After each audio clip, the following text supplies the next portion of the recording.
sahabat lingkungan, kita ketemu lagi di podcast Lingkungan Enviro melalui channel Environment Institute bersama saya Mahawan Karuniasa, dan kali ini kita akan membahas ngobrol-ngobrol ya tentang transisi energi gitu ya. Ini bukan ngobrol berat ya, transisi energi.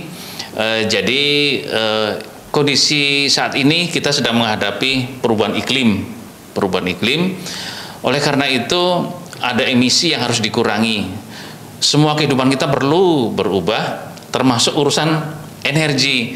Transisi energi itu yang kita sekarang menggunakan BBM gitu ya, naik motor, pakai kita listrik, pakai batu bara, beralih ke energi yang bersih, ramah lingkungan, pakai sinar matahari, pakai angin, pakai macam-macam.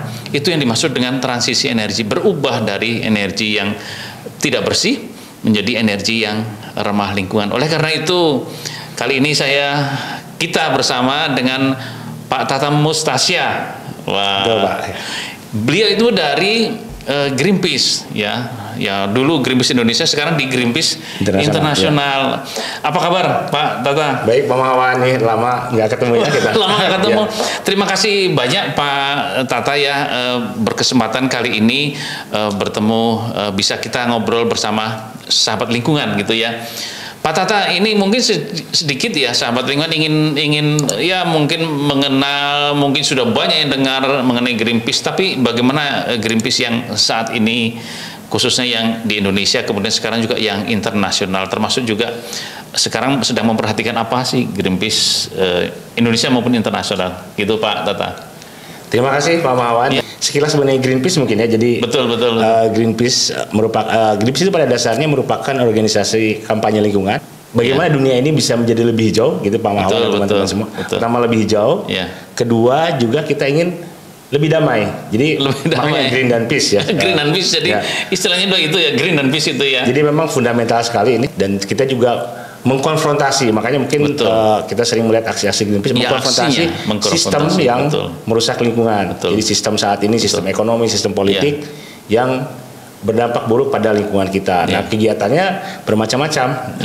Kalau yang sering dilihat mungkin aksi dari teman-teman Greenpeace baik di global maupun di regional, di Asia Tenggara, di Indonesia, kemudian di Indonesia. Tapi sebetulnya kita juga banyak melakukan riset misalnya.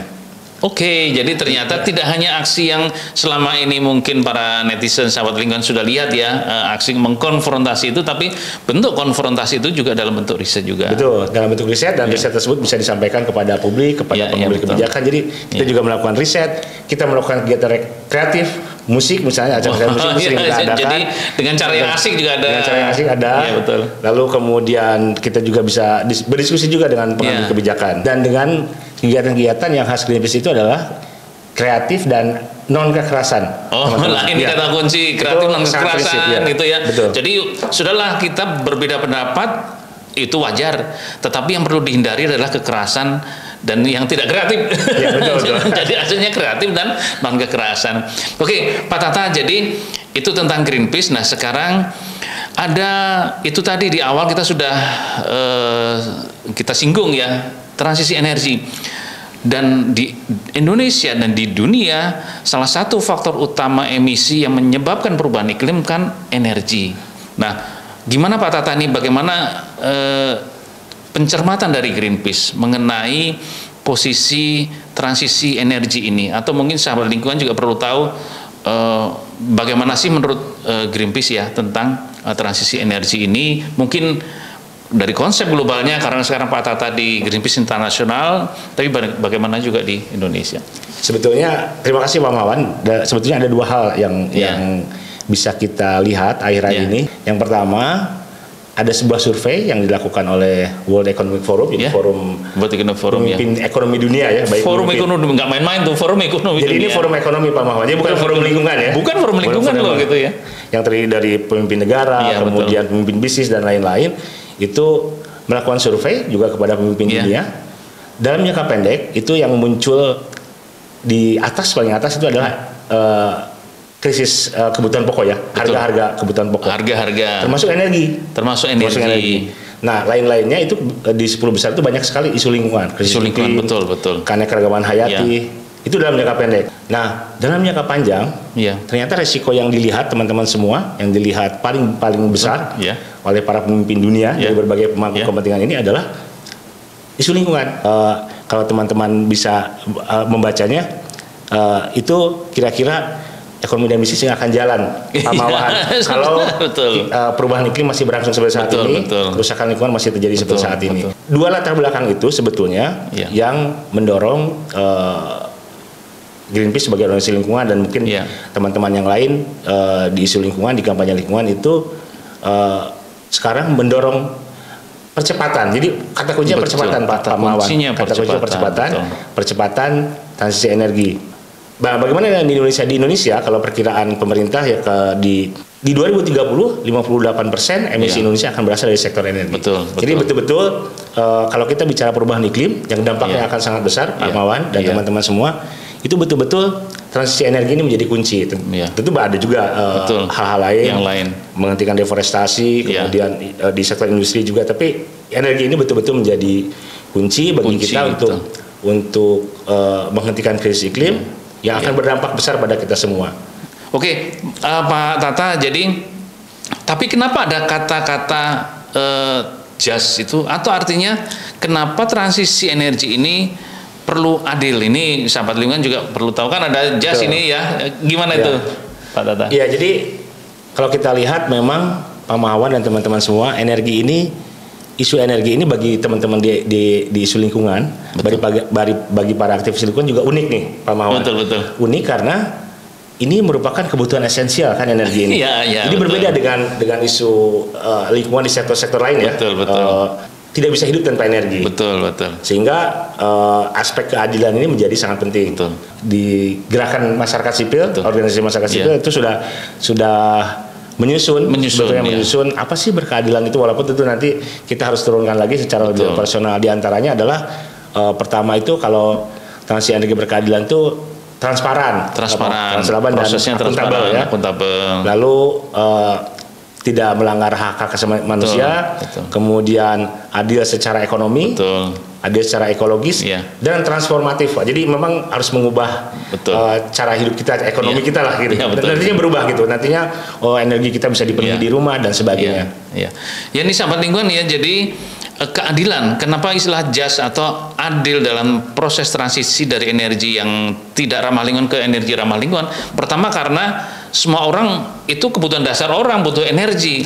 Jadi jangan sampai proses transisi itu terus menghilangkan hak-hak kesempatan masyarakat yang mungkin tadinya belum dapat listrik, ya setelah transisi ya harusnya malah lebih cepat untuk dapat gitu ya. Jadi adil, jangan sampai karena transisi yang tadinya sudah punya listrik malah tadi tidak punya. Itu jangan sampai terjadi. Kemudian juga harganya, harganya juga masyarakat juga bisa terjangkau gitu ya. Itu yang dimaksud dengan adil. Jadi semua itu adalah hak terpenuhi, hak masyarakat terpenuhi. Jadi transisi perlu, tetapi jangan lupa adilnya. Itu karena semua agar terlayani hak-hak atas energi dapat dipenuhi gitu ya. Betul. Karena itu aspek keadilan sosial ini penting sekali, Pak. Betul, aspek keadilan dalam soal energi ini. Jadi bukan cuma keadilan ekologis saja, tapi aspek social justice-nya, keadilan sosial ini juga saya kira menyatu ya, bisa dipisahkan dalam konsep transisi energi berkeadilan ini. Iya, betul. Ada walaupun baru bukan rumor sih, tapi memang ada rencana mau membangun pembangkit geotermal di Gunung Gede, di jalur Gunung Putri, Pak. Betul. Itu kan antara lain tempat untuk itu ya, sumber geotermal itu ya. Geotermal itu kan akan berdampak kepada misalnya yang langsung konkret kepada pencarian masyarakat sekitar nih, Pak. Karena kalau di situ kan untuk ekoturisme mungkin Pak, itu akan berhenti karena itu akan ditutup jalur Gunung Putri itu mungkin teman-teman lingkungan yang sudah pernah mendaki atau mendengar. Geotermal itu kebetulan biasanya tempatnya di gunung kan gitu ya. Nah di tempat terpencil di desa-desa gitu ya.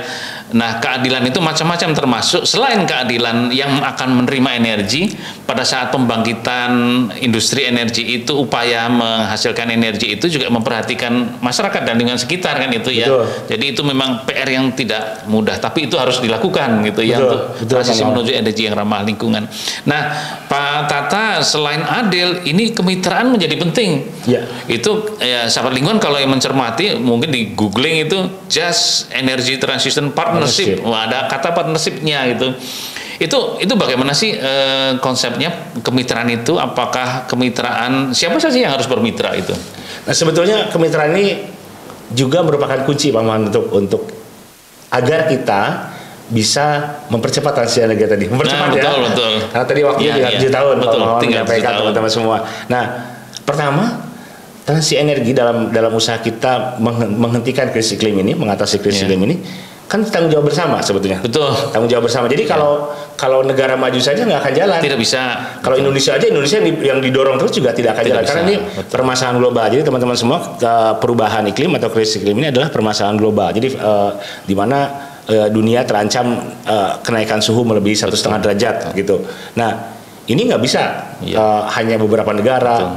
Ini harus merupakan kerjasama yang sifatnya global. Jadi kalau Indonesia berusaha sekarang itu kontribusi bagi Indonesia sendiri dan juga bagi dunia. Bagi dunia. Nah, karena itu kerjasama ini tentu diperlukan, terutama dalam konteks juga adalah tanggung jawab yang sama, tanggung jawab bersama, tapi tentu porsi tanggung jawabnya juga peran berbeda gitu. Nah, seperti misalnya Indonesia ingin percepat transisi energinya kan harus cepat nih. Sementara kita sudah kebanyakan pltu batu bara, sudah salah kebijakan. Nah, ini kan perlu pensiun dini.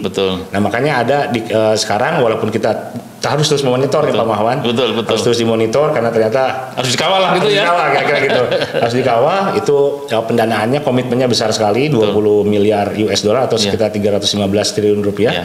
Nah, ini harus kita kawal kontribusi kerjasama antara negara-negara maju dengan Indonesia. Ya harus ada komitmen pendanaan dong dari negara-negara maju, tapi juga harus ada komitmen dari Indonesia. Indonesia juga jangan pasif, harus aktif juga, harus aktif dan punya leadership ya untuk mengatasi krisis iklim, baik dalam konteks kontribusi Indonesia maupun kontribusi Indonesia kepada global ya. Karena Indonesia ini kan negara penting ya di dunia. Nah, itu yang pertama soal tanggung jawab, Pak Mawan. Yang kedua sebetulnya terkait dengan apa yang kita sampaikan tadi, perlu percepatan. Nah, karena perlu percepatan, perlu kemitraan nih. Nah, betul. Pendanaannya dari mana? Indonesia juga bisa menciptakan pendanaan sendiri.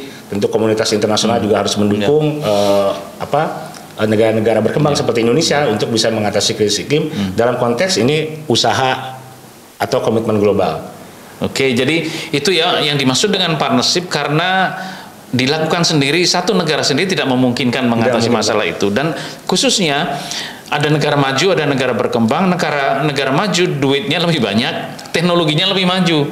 Betul. Negara berkembang tentu saja berkembang berbeda dengan negara maju. Kalau tidak ada partnership, upaya global ini sedikit terhambat. Agar lebih cepat, maka perlu kemitraan negara maju dan negara berkembang, antara lain urusan pendanaan ya, dan urusan teknologi gitu ya. Terima kasih sekali Pak Tata, ini saya kira hal menarik, banyak hal yang baru untuk sahabat lingkungan. Oke, baik sahabat lingkungan, kita ketemu lagi di konten lain dari podcast Lingkungan Enviro di kesempatan lainnya. Terima kasih, sampai ketemu lagi.